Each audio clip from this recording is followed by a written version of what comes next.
رات جتنی سنگین ہو گئی صبح اتنی ہی رنگین ہو گئی۔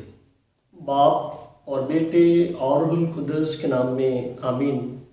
مسیح خداوند میں میرے عزیز بھائیوں اور بہنوں، آپ کو عید پاشکا مبارک ہو۔ مسیحی مومنین آج پوری دنیا میں مسیح خداوند کے مردوں میں سے جی اٹھنے کے بیٹ کو بڑے جوش و خروش سے اور ایمانی جذبے سے منا رہے ہیں۔ آئیں کلام اقدس میں سے مسیح خداوند کے جی اٹھنے کا حوالہ سنتے ہیں۔ مقدس متی رسول کی معرفت لکھی ہوئی انجیل، اس کا 28واں باب اور اس کی پہلی آیت سے لے کر 8ویں آیت تک۔ اور سبت کے بعد ہفتہ کے پہلے دن وہ پھٹتے مریم مجدلی اور دوسری مریم قبر کو دیکھنے آئیں، اور دیکھو ایک بڑا زلزلہ آیا، کیونکہ خداوند کا ایک فرشتہ آسمان سے اترا اور پاس آ کر پتھر کو لڑکا دیا اور اس پر بیٹھ گیا۔ اس کی صورت بجلی کی سی اور اس کی پوشاک برف کی سی سفید تھی، اور اس کے ڈر سے نگہبان کانپ اٹھے اور مردوں کی مانند ہو گئے۔ فرشتے نے عورتوں سے خطاب کر کے کہا، تم نہ ڈرو، کیونکہ میں جانتا ہوں کہ تم یسوع کو ڈھونڈتی ہو جو مصلوب کیا گیا تھا۔ وہ یہاں نہیں ہے، کیونکہ اپنے کہنے کے مطابق جی اٹھا ہے۔ آؤ اور یہ جگہ دیکھو جہاں وہ پڑا تھا، اور جلد جا کر اس کے شاگردوں سے کہو کہ وہ مردوں میں سے جی اٹھا ہے، اور دیکھو وہ تم سے پہلے جلیل کو جاتا ہے، وہاں تم اسے دیکھو، میں نے تم سے کہہ دیا ہے۔ اور وہ خوف اور بڑی خوشی کے ساتھ قبر سے جلد روانہ ہوئیں اور اس کے شاگردوں کو خبر دینے دوڑ گئیں۔ پاک کلام کے پڑھے اور سنے جانے پر خداوند کی خاص برکت ہو۔ عزیز بھائیوں اور بہنوں، آج مسیحی مومنین بڑی خوشی اور شادمانی کے ساتھ مسیح خداوند کے جی اٹھنے کا جشن مناتے ہیں۔ آج کی اس عید یا تہوار کو مختلف ناموں سے پکارا اور لکھا جاتا ہے۔ اس عید کو کچھ لوگ عید قیامت المسیح کہتے ہیں، کچھ ایسٹر کہتے ہیں، اور کچھ اسے عید پاشکا کہتے ہیں۔ عید پاشکا کہیں یا ایسٹر کہیں یا عید قیامت المسیح کہیں، مراد مسیح خداوند کا مردوں میں سے جی اٹھنا۔ کلیسیا ہر سال 40 روزوں کے ایمانی سفر کے اختتام پر مسیح خداوند کے صلیبی دکھوں اور اس کے مرنے اور جی اٹھنے کے بھید کو ہر سال کلیسیا مناتی ہے۔ جب ہم عید پاشکا کی بات کرتے ہیں تو لفظ پاشکا یونانی زبان کا لفظ ہے، جس کے لفظی یا لغوی معنی ہے گزر جانا، تاریکی سے نور کی طرف، غلامی سے آزادی کی طرف، اور موت سے زندگی کی طرف۔ آمد کے یام میں کلیسیا مسیح خداوند کے کلمہ متجسد ہونے پر غور کرتی اور بیت کو مناتی ہے۔ اسی طرح عید پاشکا کے موقع پر کلیسیا مسیح خداوند کے دکھوں اور جی اٹھنے کے واقعات کو مناتی ہے۔ آج ہم عید پاشکا کی جب بات کرتے ہیں تو پاشکا کو سمجھنے کے لیے ہمیں بائبل مقدس کی مدد سے ہم سیکھیں اور جانیں گے کہ پاشکا اصل میں یہ لفظ کیوں استعمال کیا گیا ہے۔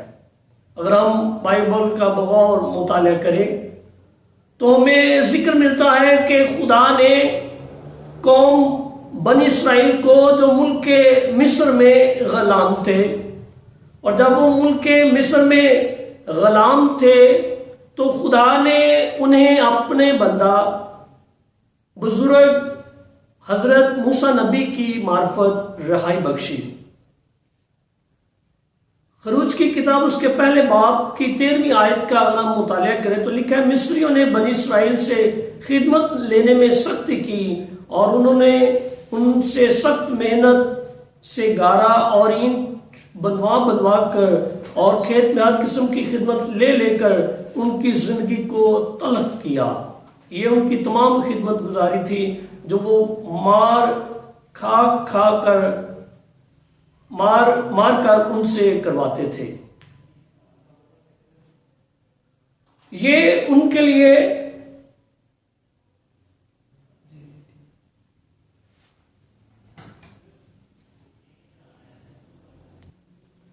ان کی تمام خدمت گزاری تھی جو وہ مار کر ان سے کرواتے تھے۔ عزیز بھائی اور بہنوں، جب قوم بنی اسرائیل سے سخت مشقت لی جاتی تھی، سخت محنت وہ کرتے تھے اور معاوضہ کم ملتا تھا تو وہ روتے تھے، کراتے تھے، چلاتے تھے، وہ ویلا کرتے تھے کہ خدا ہمیں اس غلامی سے رہائی بخشے۔ تو خدا نے اپنے بندہ موسیٰ کو جب مقرر کیا تو بزرگ موسیٰ جو ہے وہ فرعون کے ساتھ جا کر اس نے بات کی۔ تو بہت ہی خوبصورت حوالہ ہمیں سننے کو ملتا ہے۔ اگر آپ خروج کی کتاب 5واں باب پڑھیں تو لکھا ہے، بعد اس کے موسیٰ اور ہارون نے اندر جا کر فرعون سے کہا، یعنی فرعون کے سامنے موسیٰ اور ہارون قوم بنی اسرائیل کی رہائی کے لیے جا کر بات کرتے ہیں۔ لکھا ہے کہ خداوند اسرائیل کا خدا یوں فرماتا ہے کہ میرے لوگوں کو جانے دے تاکہ وہ بیابان میں میرے لیے عید کریں۔ تو جب یہ بزرگ حضرت موسیٰ نبی نے فرعون سے کہا تو اس نے قوم بنی اسرائیل کے جانے سے انکار کر دیا۔ جب انکار کر دیا تو یہ خدا کے لیے، کیونکہ اس کی چنی ہوئی قوم تھی، اور بزرگ حضرت موسیٰ اور بزرگ ہارون کے لیے یہ ایک بڑا تلخ تجربہ تھا۔ وہ پھر وہ خدا کو انہوں نے بتایا، اور خدا نے پھر انہیں کہا کہ آپ فرعون سے بات کرنے کے لیے، ان کی رہائی کے لیے پھر سے بھیجا۔ تو جب خدا نے پھر سے انہیں فرعون کے پاس بھیجا تو انہوں نے کہا، جی اگر خدا نے آپ کو میرے ہاں بھیجا ہے تو آپ کوئی نشان دکھاؤ۔ تو اگر آپ خروج کی کتاب اس کا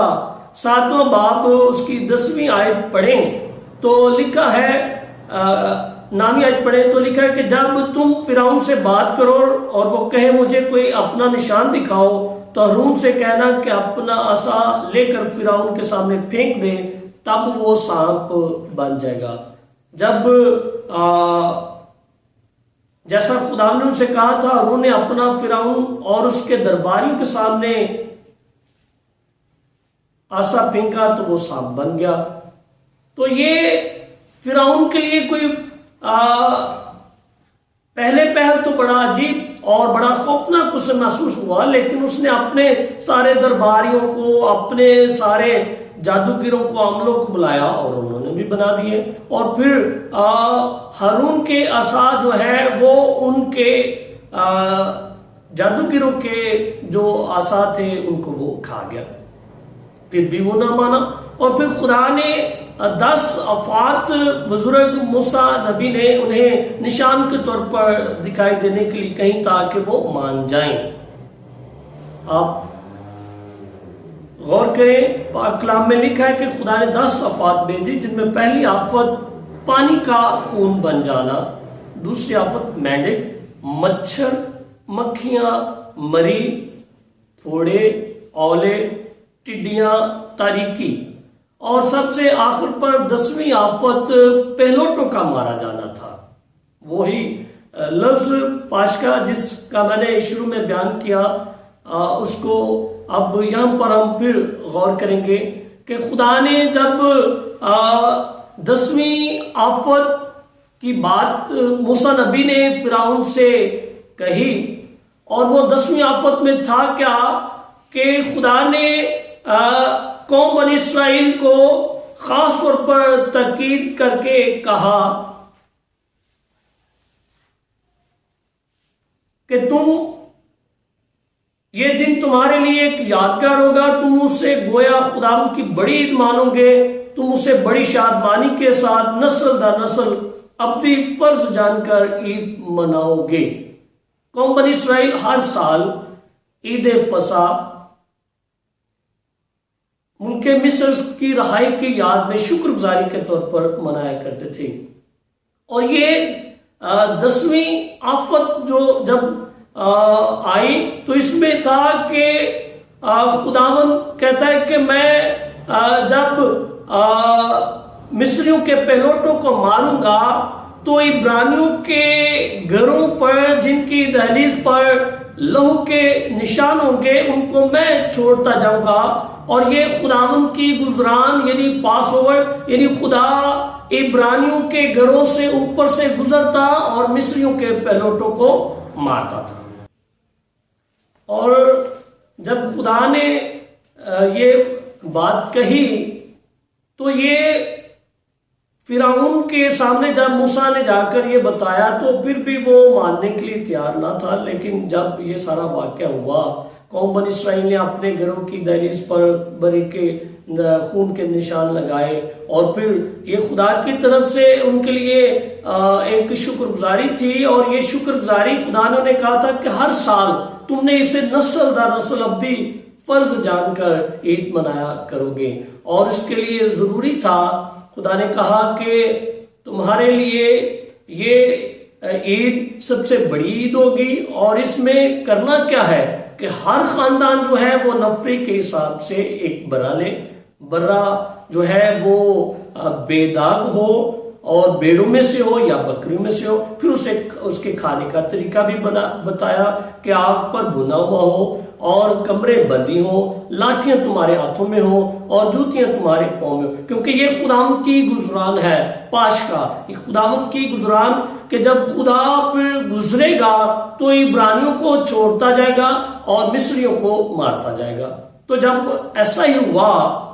تو فرعون نے بالآخر بزرگ موسیٰ اور بزرگ ہارون سے کہا کہ آج ہی رات تم اور یہ ساری قوم جو ہے وہ چلی جائے، یعنی اس نے فرعون نے انہیں آزاد کرنے اور آزادی دینے کے لیے اس نے ہمیں کہا۔ تو یہ قوم بنی اسرائیل کی رہائی کا وسیلہ اور ذریعہ بزرگ حضرت موسیٰ نبی اور بزرگ ہارون جو ہے وہ بنا۔ اور خروج کی کتاب 12ویں باب میں لکھا ہے کہ یہ قوم جو رہا ہوئی اس کے کل مرد جو تھے وہ 6 لاکھ تھے، اور عورتوں اور بچوں کے علاوہ یہ 6 لاکھ تھے، اور ان کے علاوہ ایک بڑا امبو بھی ان کے ساتھ تھا جس میں غلام تھے اور غیر قوم کے لوگ بھی تھے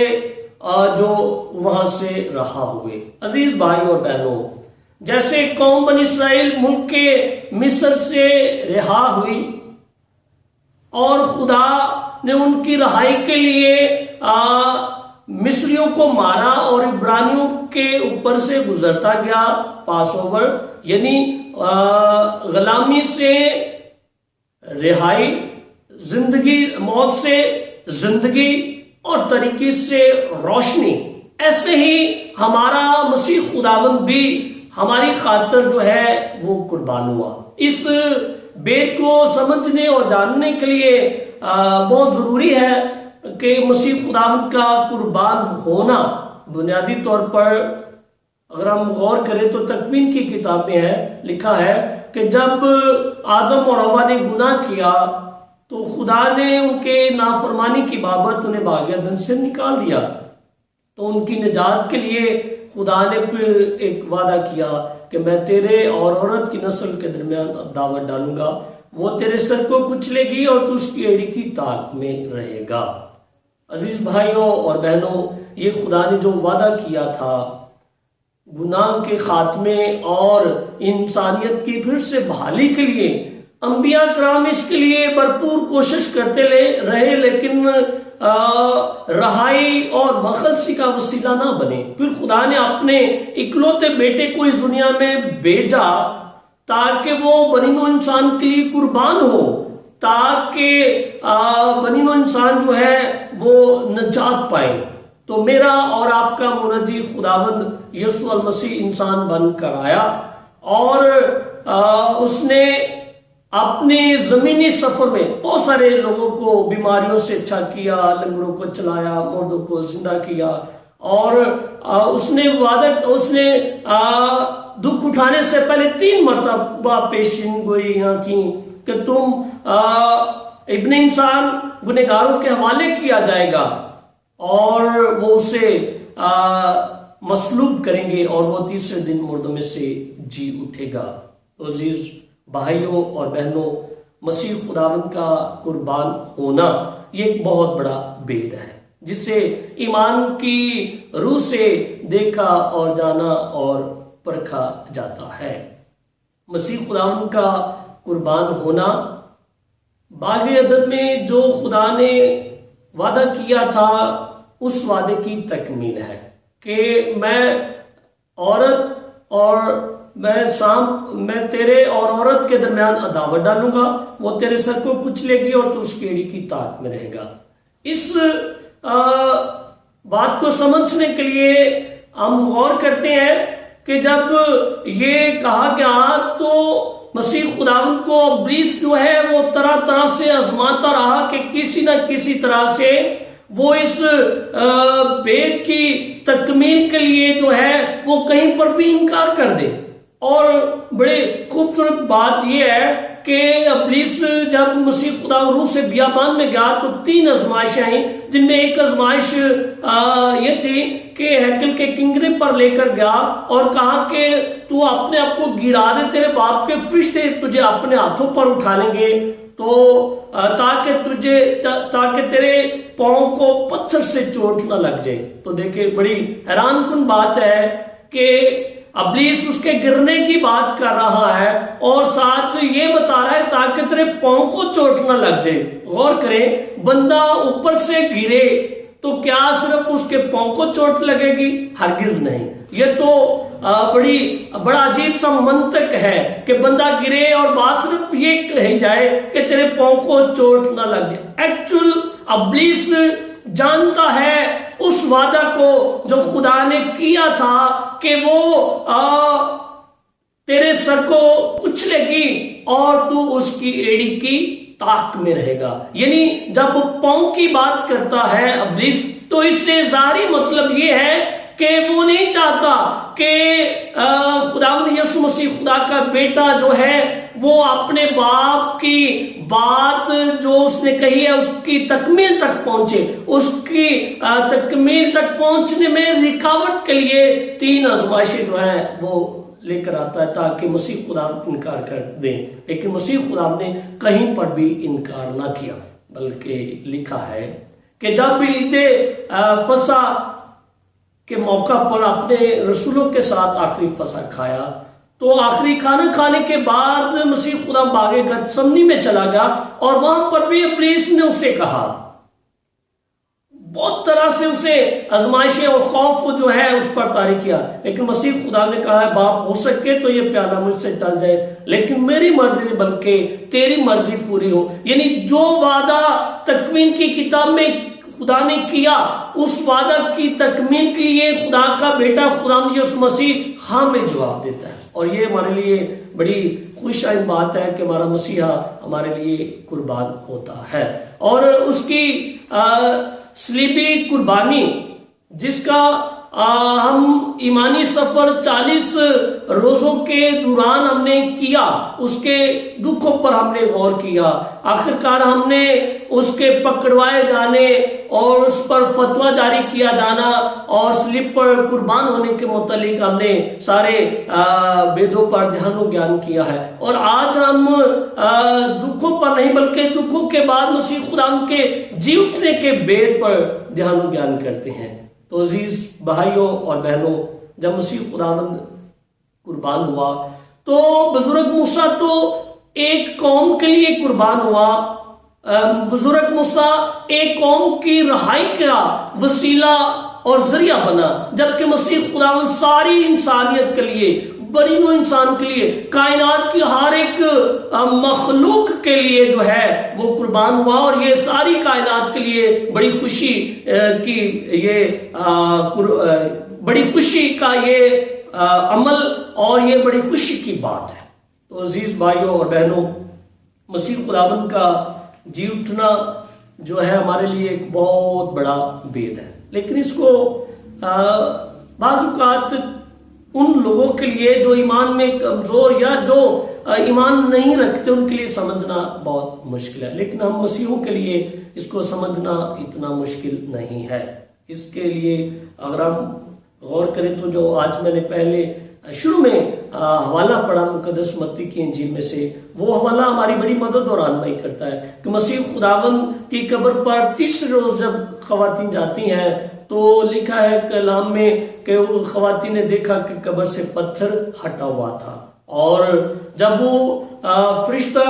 ان کو دیکھتا ہے تو کہتا ہے تم یسوع ناصری کو ڈھونڈتے ہو،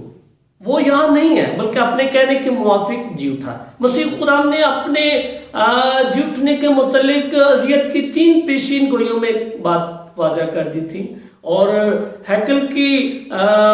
طہارت کے موقع پر بھی مسیح خدا نے کہا تھا کہ تم اس ہیکل کو ڈھا دو تو میں 3 دن میں پھر اسے کھڑا کر دوں گا۔ مسیح خداوند کا مردوں میں سے جی اٹھنا، سب سے پہلے یہ خبر جو ہے وہ فرشتے نے خواتین کو دی، اور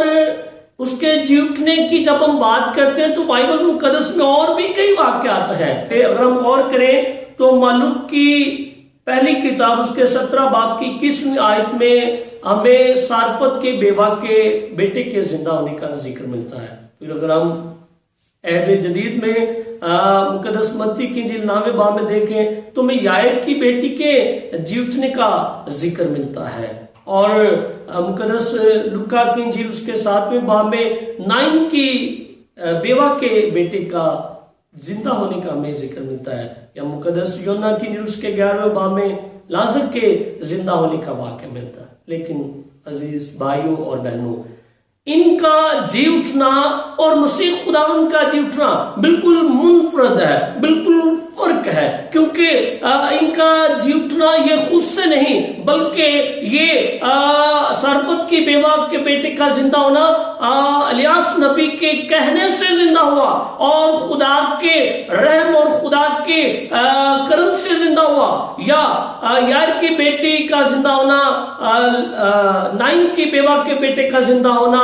لازر کا زندہ ہونا مسیح خداوند کے کہنے سے زندہ ہوئے۔ لیکن مسیح خداوند کسی کے کہنے سے نہیں زندہ ہوا، بلکہ وہ اپنی قدرت سے، اپنے اختیار سے، اپنے اس قوت سے جو اسے باپ کی طرف سے ملی تھی۔ لکھا ہے مقدس متی کی انجیل میں کہ آسمان اور زمین کا کل اختیار مجھے دیا گیا ہے، اور مقدس یوحنا کی انجیل میں لکھا ہے کہ دینے کا اختیار بھی میرے پاس ہے اور پھر لے لینے کا اختیار بھی میرے پاس ہے۔ تو عزیز بھائیوں اور بہنوں، مسیح خداوند جو ہے وہ اپنے کہنے کے موافق جی اٹھے، لیکن جب مسیح خداوند جی اٹھا تو اس کے متعلق جو اس دور کے سردار کاہن تھے، فقیہ فریسی تھے، انہیں پہلے سے یہ شک تھا، بلکہ کہیں کہیں یقین بھی تھا کہ وہ یہ جو کہتا ہے اس کا بالآخر جو آخر میں کیا ہوگا۔ تو انہوں نے جب اسے قبر میں رکھا تھا تو قبر کے اوپر بھاری پتھر رکھا، قبر پر مہریں لگائی اور قبر پر پہرے داروں کو بٹھایا،